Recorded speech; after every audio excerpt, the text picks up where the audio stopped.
Le collectif antinucléaire des Bouches-du-Rhône vous présente sa demi-heure radioactive de contre-propagande sur le nucléaire.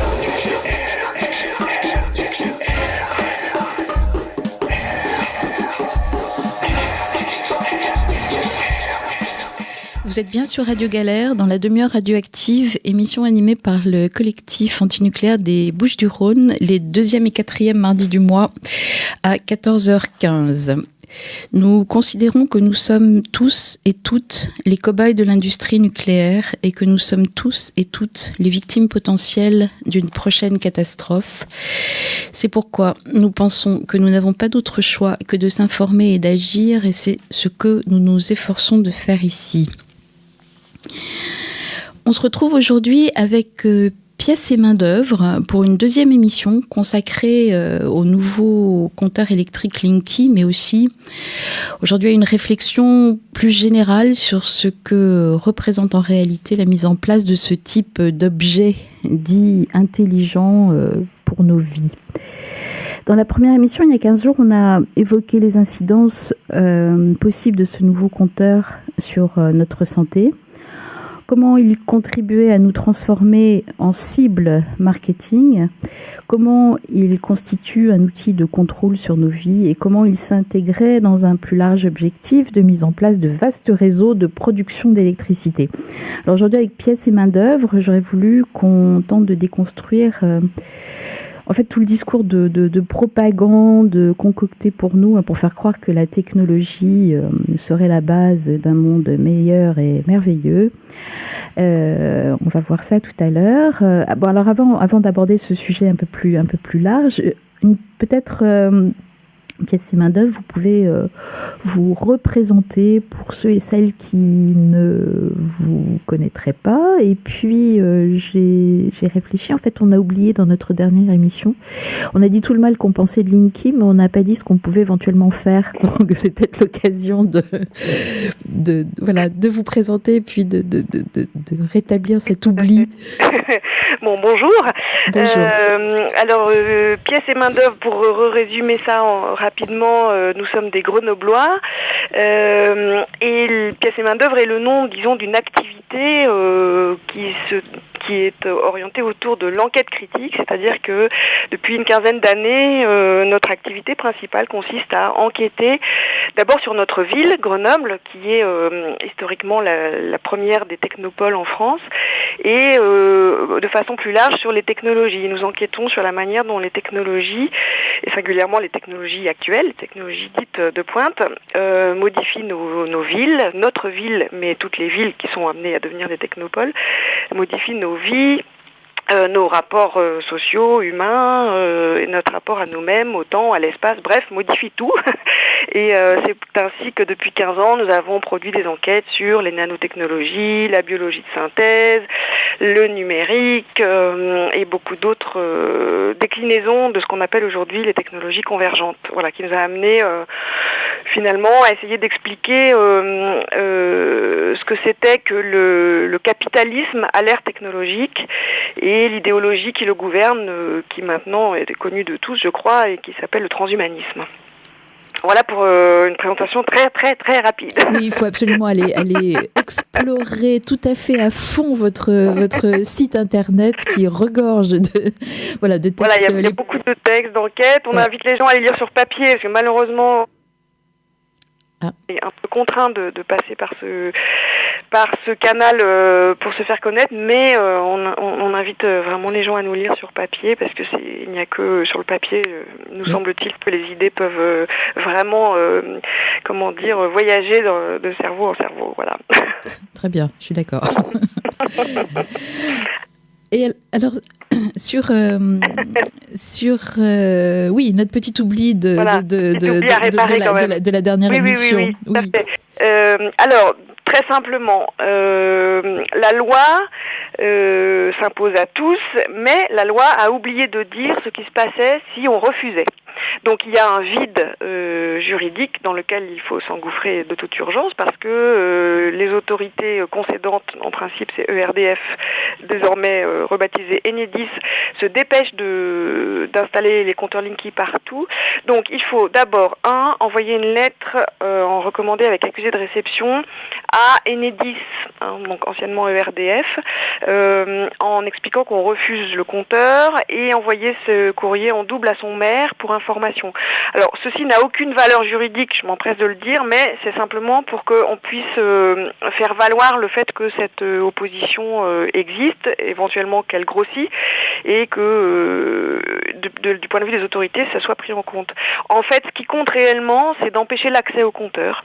Donc soit votre compteur, il est à l'intérieur de chez vous, auquel cas Enedis a toujours dit qu'il ne forcerait pas la porte. Donc s'il est à l'intérieur de la maison, eh bien il suffit de pas ouvrir sa porte, tout simplement, en ayant fait savoir au préalable qu'on refusait le compteur. Voilà. Et s'il est à l'extérieur, alors là on rentre dans une catégorie d'action que j'appellerais plutôt du bricolage, qui consiste à barricader son compteur. Donc il y a des gens qui expérimentent des tas de solutions, soit en posant des serrures, des cadenas, soit en soudant à l'intérieur du coffret électrique des barres de fer qui permettent le relevé mais qui empêchent d'enlever le compteur. Alors en étant prudent parce qu'il ne faut pas non plus créer d'arc électrique autour du compteur. Il y a quand même des manipulations un peu délicates. Il faut savoir ce qu'on fait. Il ne faut pas faire n'importe quoi, il faut se faire aider éventuellement de quelqu'un qui sait bricoler. Alors ce qui est important, nous semble-t-il, c'est quand même d'essayer de s'associer entre voisins dans une montée, dans un quartier. Bon, parce que c'est vrai que si on est tout seul à faire ça, ne serait-ce que dans un immeuble, bon, ça va paraître un peu incongru, et puis le syndic ou le bailleur aura beau jeu de vous obliger à le défaire. Donc c'est vrai qu'idéalement, il faudrait essayer de parler à ses voisins. D'abord, c'est une occasion de faire connaissance, et puis de s'organiser de façon collective. Bon, voilà, ne serait que pour bricoler un peu des systèmes, essayer d'être ingénieux, quoi. Bon, là, on est vraiment dans une façon de faire un peu qu'on expérimente, parce que voilà, c'est la première fois, personne n'a jamais eu l'idée de cadenasser son compteur jusqu'ici, donc il faut un peu bricoler, voilà. Mais il n'y a pas d'autre solution, c'est-à-dire que une fois que le compteur est changé, après, bon, c'est fichu, quoi. Donc il faut vraiment s'y opposer. Alors on a plein de témoignages. Pour l'instant, Enedis a décidé de pas créer de conflit, donc en général ils n'insistent pas. Ceci dit, leurs sous-traitants quelquefois sont quand même amenés à forcer un peu et à forcer le passage parce que tout simplement ils sont payés, ils ont un bonus-malus à la fin de la journée selon le nombre de pièces qu'ils ont posées. Mais dans l'ensemble, ils prennent une photo, ils signalent que là il y a un récalcitrant et puis ils passent au suivant, quoi, pour l'instant. D'accord. Voilà. Et il y a effectivement un vide juridique, c'est-à-dire qu'on n'est pas hors la loi si on s'y oppose. Non, c'est-à-dire qu'on ne risque pas d'amende, on ne risque pas de poursuite judiciaire. Ensuite, les menaces qui sont brandies sont celles d'une surfacturation éventuelle, puisque le relevé ne pourra pas se faire automatiquement, des choses comme ça. Mais pour l'instant, absolument rien n'a été décidé.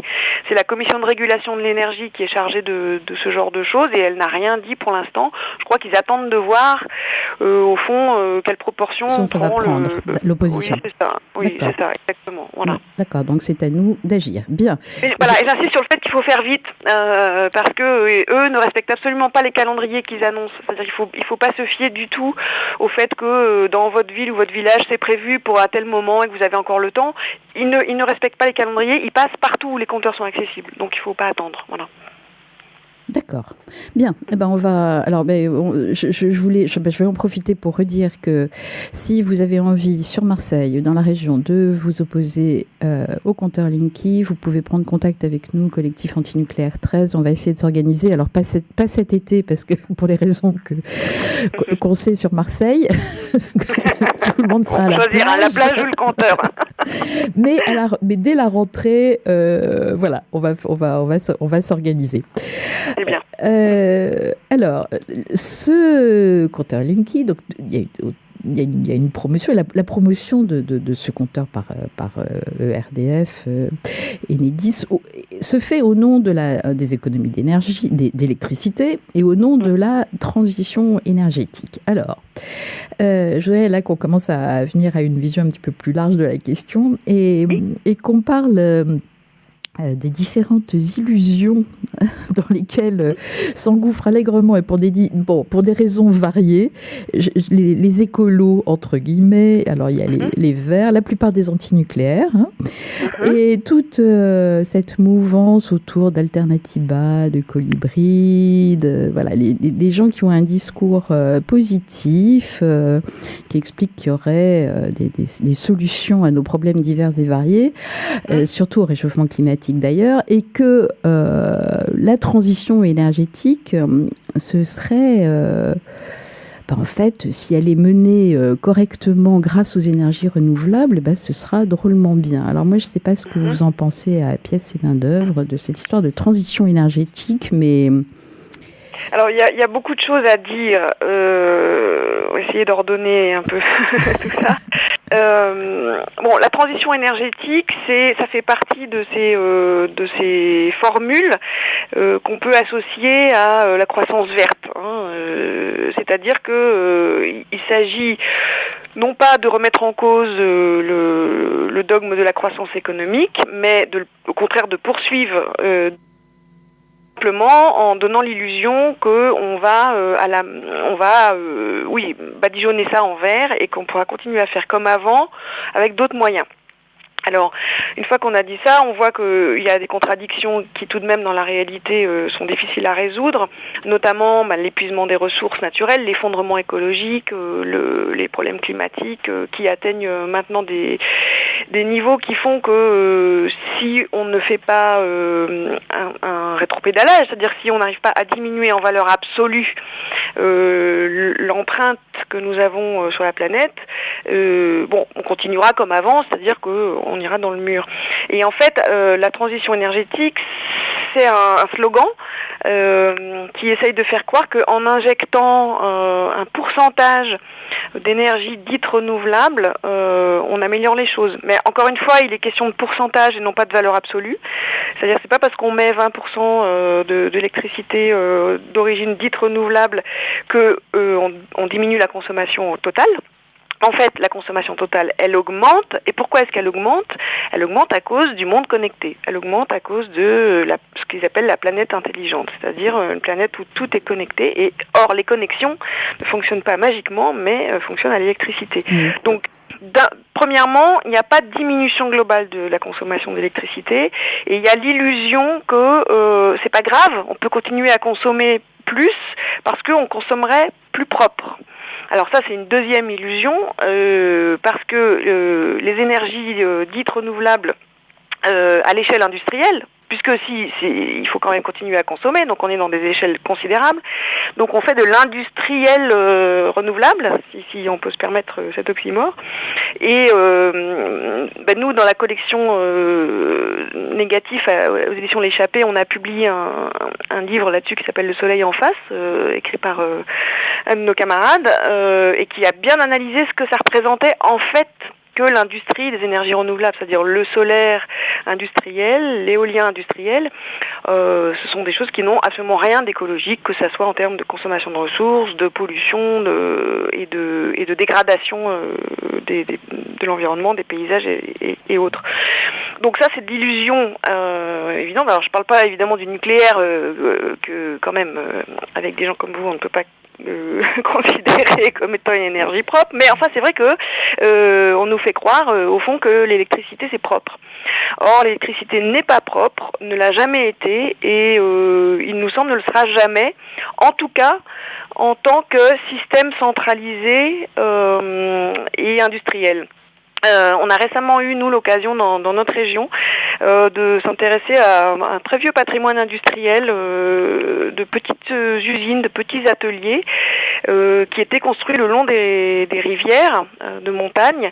Et c'est vrai qu'on faisait à l'époque, alors là je parle du 19e, des petites turbines électriques au fil de l'eau qui permettaient d'alimenter les ateliers. Alors à cette échelle-là, il nous semble, enfin pour ce qu'on peut en savoir aujourd'hui, mais que ça n'avait que très très peu d'incidence sur l'environnement. Les poissons passaient, la rivière fonctionnait, avait sa vie de rivière à peu près normale.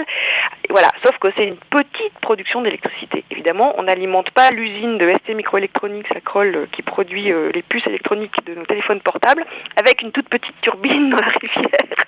Ça ne marchera jamais. Donc voilà, l'idée que l'électricité c'est propre déjà est une fausse idée. Et donc on passerait par exemple des énergies fossiles et carbone à l'électricité. L'idée que ce serait une amélioration, bon, c'est faux. Et ensuite, il n'est pas question de réduire notre consommation d'électricité, mais au contraire de l'augmenter, comme je disais, parce que c'est l'économie numérique, l'économie 2.0, la révolution que nous sommes en train de vivre est une révolution extrêmement gourmande en électricité. Je voulais citer un article que j'ai trouvé... je sais plus où. Je sais plus où.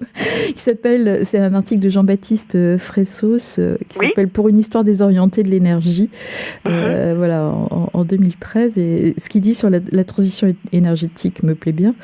La mauvaise nouvelle est que si l'histoire nous apprend bien une chose, c'est qu'il n'y a en fait jamais eu de transition énergétique. S'extraire de l'imaginaire transitionniste n'est pas aisé, tant il structure la perception commune de l'histoire des techniques, scandée par les grandes innovations, définissant les grands âges techniques.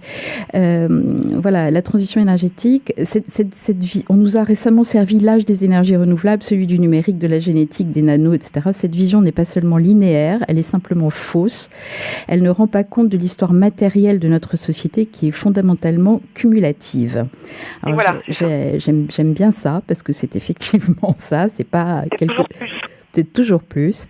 Et... La seule, pardon, une parenthèse, mais la seule véritable transition énergétique, ça tombe sous le sens, mais bon, il semble qu'il faille le préciser, c'est de consommer moins. Il n'y a pas d'autre transition que celle-là, c'est-à-dire de consommer moins. Bon, mais il semble que ça n'ait pas traversé l'esprit c'est pas technocrate. On sait pourquoi, évidemment. On sait pourquoi, oui. Voilà, et une autre phrase que j'aime bien, c'est dire transition plutôt que crise. Rendait le futur beaucoup moins anxiogène en l'arrimant à une rationalité planificatrice et gestionnaire, parce que tout ça, c'est... Alors là, on est au cœur du sujet, ouais.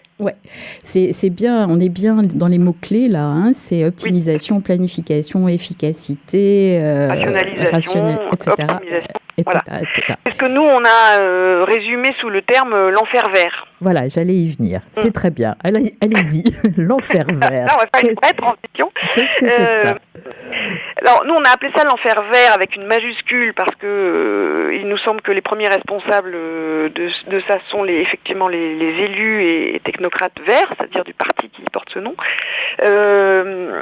En fait, c'est l'idée que la gestion de la catastrophe, qu'il faut gérer la catastrophe d'abord, premièrement, et que cette gestion passe par une optimisation et une rationalisation de nos existences, de l'organisation sociale, et que ceci est possible grâce à la technologie.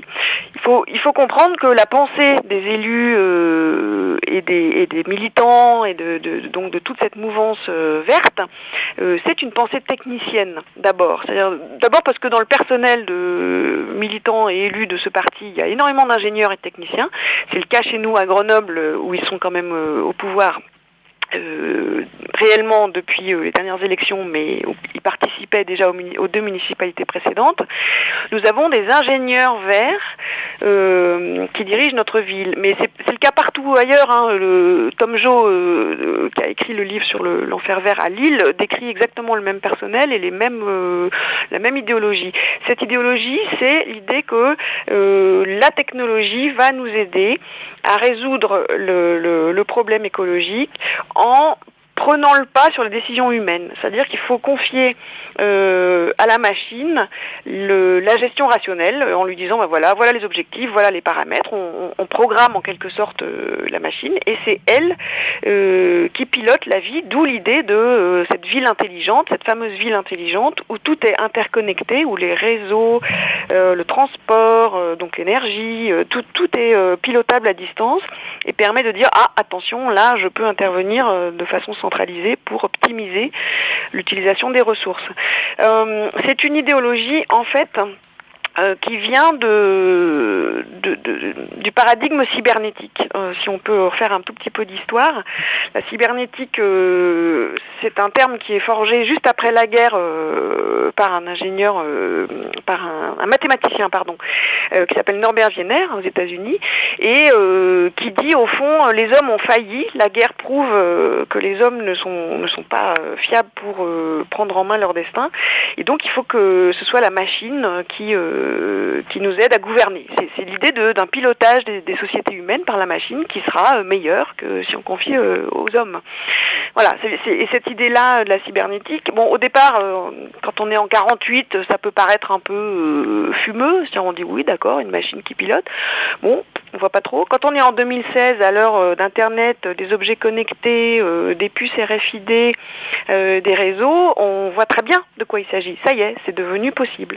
Et c'est une bénédiction pour nos ingénieurs verts qui pensent toujours, comme Norbert Wiener et tous ces épigones, que la machine va être plus raisonnable que nous. Voilà. Je suis sans voix parce que ça me terrifie à chaque fois. Voilà. Bon, donc alors là, je voudrais parce que on nous oppose souvent, voilà, des gens comme il y a un monsieur qui est en train de faire énormément de dégâts, je trouve. Ce monsieur s'appelle Jérémy Rifkin. Alors il n'est pas connu, il est loin d'être connu de tout le monde, mais son idéologie, enfin sa pensée sous-tend beaucoup de ces choses-là, hein, de la création d'un monde meilleur. Je voulais juste vous citer, c'est vous qui citez, c'est un de vos articles. Non, bon, c'est pas grave. Qui cite un vers qui s'appelle Jean-François Caron, je sais pas qui c'est, mais c'est pas là. Qui dit Rifkin légitime les discours qu'on porte. Hein, ça c'est un vers qui ça. Nous, on vend ça nous en tant que vers, c'est ça ? En tant que vers, voilà. Nous, on vend ça comme des moines, des moralistes, des annonceurs de mauvaises nouvelles. Rifkin, lui, vient apporter un rêve. Ce n'est pas un écolo avec du persil dans les oreilles. Il y a avec lui un effet de séduction et d'efficacité, encore et toujours. Il crée du désir. Il faut qu'on ait envie de ce qui arrive. Alors, est-ce que vous pouvez nous dire qui est ce monsieur ? Jérémy Rifkin. Alors, je pense que les militants écolos se souviennent peut-être de lui parce que il a été un des premiers dans les années 90 de mémoire à parler des OGM. Et à l'époque, on se disait tiens, voilà une voix dissidente qui nous vient en plus des États-Unis et voilà, qui semble un peu critique sur les biotechnologies. Bon, il a beaucoup évolué depuis, donc c'est un Américain, il est économiste, disons prospectiviste, hein, voilà, et il fait beaucoup d'argent en étant conseiller de certains décideurs. Alors, il conseille le Congrès américain tout de même, il conseille la Commission européenne, et je parlais des Verts lillois tout à l'heure de Lille, et bien la région, l'ex-région Nord-Pas-de-Calais, l'avait sollicité pour un chèque assez conséquent, afin qu'il conseille en effet l'exécutif régional dans ce que, alors lui il appelle la troisième révolution industrielle. C'était le titre d'un de ses livres, qui était exactement ça, c'est-à-dire la croissance verte sous pilotage cybernétique. Voilà, pour le résumer, c'est ça. Donc c'est quelqu'un qui vend du conseil et qui vend soi-disant du rêve, mais bon, on voit la hauteur de vue de ces vers que ce rêve-là fait rêver. Enfin, bon, moi, il me fait pas rêver et je crois pas qu'il fasse rêver. Mais c'est vrai qu'il a le côté américain, c'est-à-dire il fait le show, il parle bien, il est convaincant, il connaît tout le monde, et forcément, parce qu'il fréquente aussi bien les industriels que les décideurs politiques. Donc, il peut citer, je sais pas, Angela Merkel, le patron de Google. Donc il y a peut-être des gens que ça impressionne. Bon, mettons. Et puis, il dit, excusez-moi de vous interrompre, il dit aussi que en fait, dans son rêve, là, je ne sais pas si vous vouliez en parler, peut-être, c'est un rêve qui va permettre le partage. Oui, c'est ça. Il y a tout. Oui. Alors, il emploie tous les adjectifs possibles. C'est collaboratif, c'est ouvert, c'est convivial. Tous les adjectifs qui semblent plaire en effet à toute cette engeance verte. Alors comment est-ce qu'il défend ça ? Pour lui c'est simple, son idée, qui est une idée absolument fausse, mais qui semble convaincre tout le monde, c'est l'idée que les réseaux et Internet c'est horizontal. Il n'y a pas de hiérarchie, il n'y a pas d'autorité sur Internet, et donc il faut s'appuyer sur ce modèle-là et en quelque sorte tout transformer sur le modèle d'Internet pour une société conviviale, durable et tous les adjectifs qui vous font plaisir. Alors d'abord c'est faux, c'est croire que Internet est quelque chose de non hiérarchisé, c'est vraiment malheureusement c'est quand même quelque chose que beaucoup de monde croit, c'est-à-dire c'est comme si Internet n'était pas une énorme infrastructure matérielle avec des câbles sous-marins, des data centers, des serveurs partout qui ne sont pas dirigés en assemblée générale par le peuple, à ma connaissance, et qui sont au contraire aux mains soit de multinationales, soit des États. On l'a très bien vu dans les révolutions arabes, où on nous disait, vous voyez, Internet permet la révolution, mais rien du tout. Quand le pouvoir veut couper le robinet, il le coupe. Et c'est aussi simple que ça. Donc il y a d'abord encore une fois une illusion entretenue sur une technologie qui serait démocratique, égalitaire, enfin tout ce qu'on veut. Et alors il faut étendre ça aussi au monde de l'énergie en disant l'électricité doit se construire, les réseaux électriques doivent se construire sur le même modèle qu'Internet. Alors là c'est un petit peu confus, je vais pas vous résumer parce que oui, et puis il dit beaucoup de bêtises aussi. Filandreux, c'est filandreux, mais en tout cas ça semble séduire nos ingénieurs techniciens verts, ça c'est sûr. Mais en gros c'est toujours la même idée, c'est-à-dire c'est l'idée de la cybernétique, vraiment, c'est-à-dire que grâce aux réseaux communicants, on va pouvoir avoir une optimisation, on va pouvoir cesser de gaspiller, voilà. Comme si d'ailleurs tous ces réseaux communicants ne fonctionnaient pas à l'électricité, par ailleurs. Voilà. Donc se méfier de Monsieur Rifkin.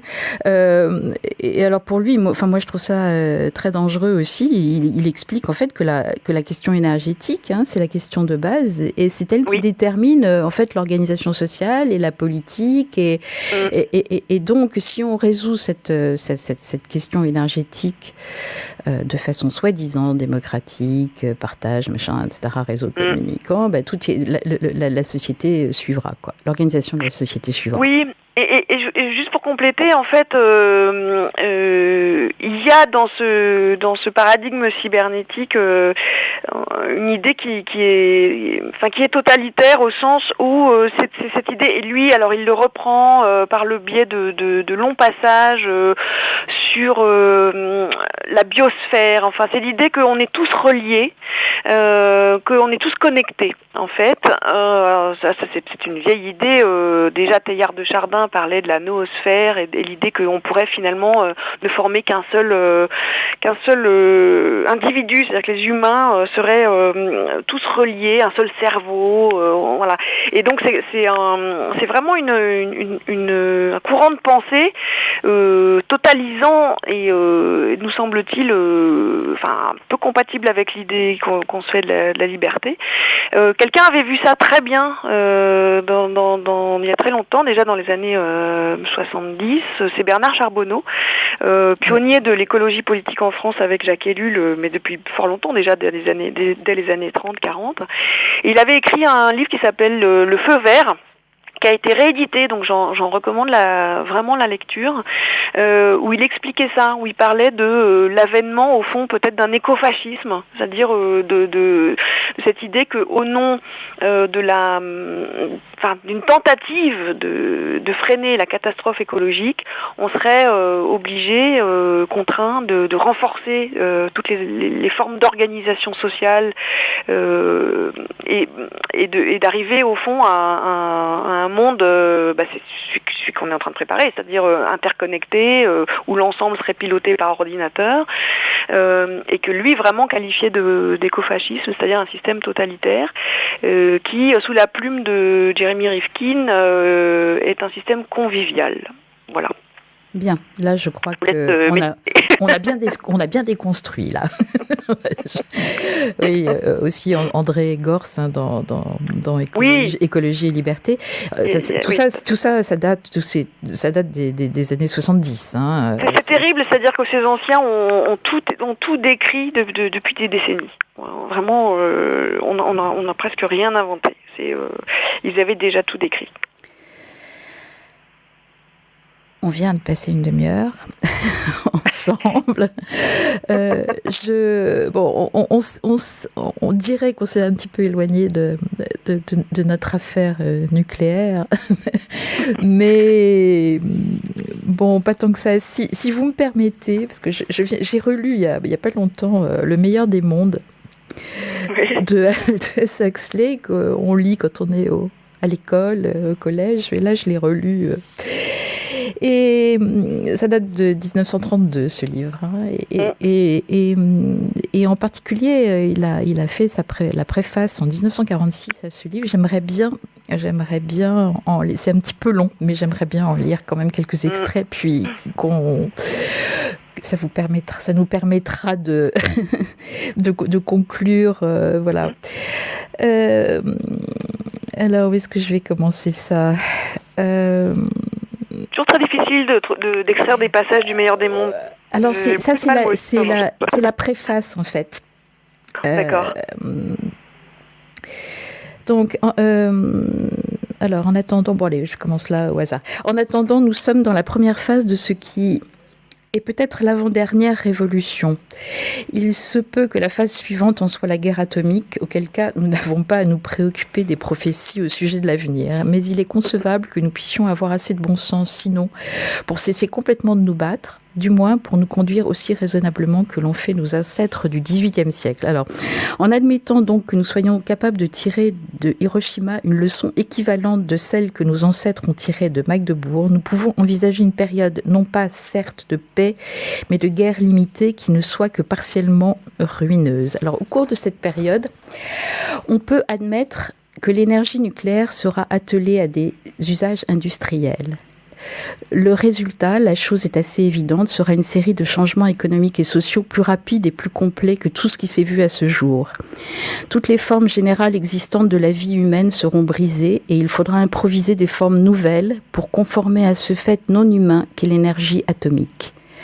Procuste en tenue moderne, le savant en recherche nucléaire préparera le lit sur lequel devra coucher l'humanité. Et si l'humanité n'y est pas adaptée, ma foi, ce sera tant pis pour l'humanité. Il faudra procéder à quelques extensions et à quelques amputations. Le même genre d'extensions et d'amputations qui ont lieu depuis le jour où la science appliquée s'est réellement mise à marcher à sa cadence propre.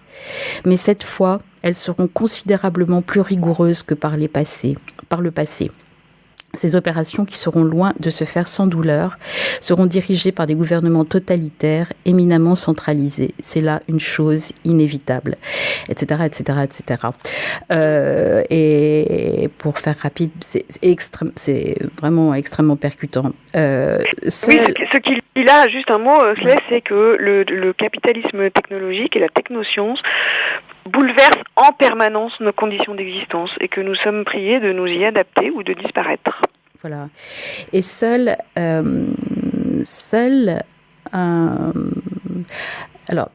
un mouvement populaire à grande échelle en vue de la décentralisation et de l'aide individuelle peut arrêter la tendance actuelle à l'étatisme. Il n'y a présentement aucun indice permettant de penser qu'un semblable mouvement aura lieu. 1946. Qu'est-ce que vous en pensez ? Oui, et ce que nous on constate, c'est qu'il y a beaucoup de dissidence, mais c'est une dissidence intérieure. C'est une dissidence qui ne s'exprime pas, qui ne s'organise pas, qui ne se voit pas. Mais alors, elle prend plusieurs formes. Elle prend la forme effectivement de la résignation, c'est-à-dire que pour beaucoup de gens, on n'arrête pas le progrès et il faut vivre avec son temps.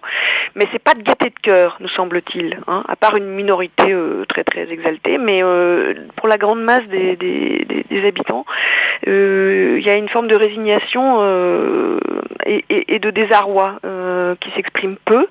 Mais nous, on en a des témoignages poignants, enfin de personnes qui nous écrivent et qui se sentent seules. Mais quand même, partout où nous allons, quand on fait des conférences, débats, on a des salles de gens qui sont en dissidence intérieure. Voilà. La question est comment est-ce que cette dissidence intérieure peut s'exprimer, peut prendre forme, s'organiser et se voir. Voilà. En ce qui nous concerne, en tout cas, nous pensons que il est essentiel de mener un combat d'idées d'abord, c'est-à-dire de formuler le plus clairement et le plus justement possible les raisons de notre refus et de mettre en circulation ces idées-là, parce que les idées qui s'emparent d'un grand nombre de cerveaux, au bout du compte, finissent par devenir une force matérielle. Mais il faut d'abord qu'il y ait ces idées qui circulent et qui soient alimentées par l'enquête, par la réflexion, et c'est le préalable, en tout cas, c'est ce que nous essayons de faire. Bien. Bravo, en tout cas. Merci d'avoir été avec nous. Merci à vous. Et puis, donc je conseille vraiment vivement d'aller explorer votre site internet et puis de vous procurer les livres, d'imprimer les textes parce que effectivement, c'est bien de les lire sur papier, vraiment.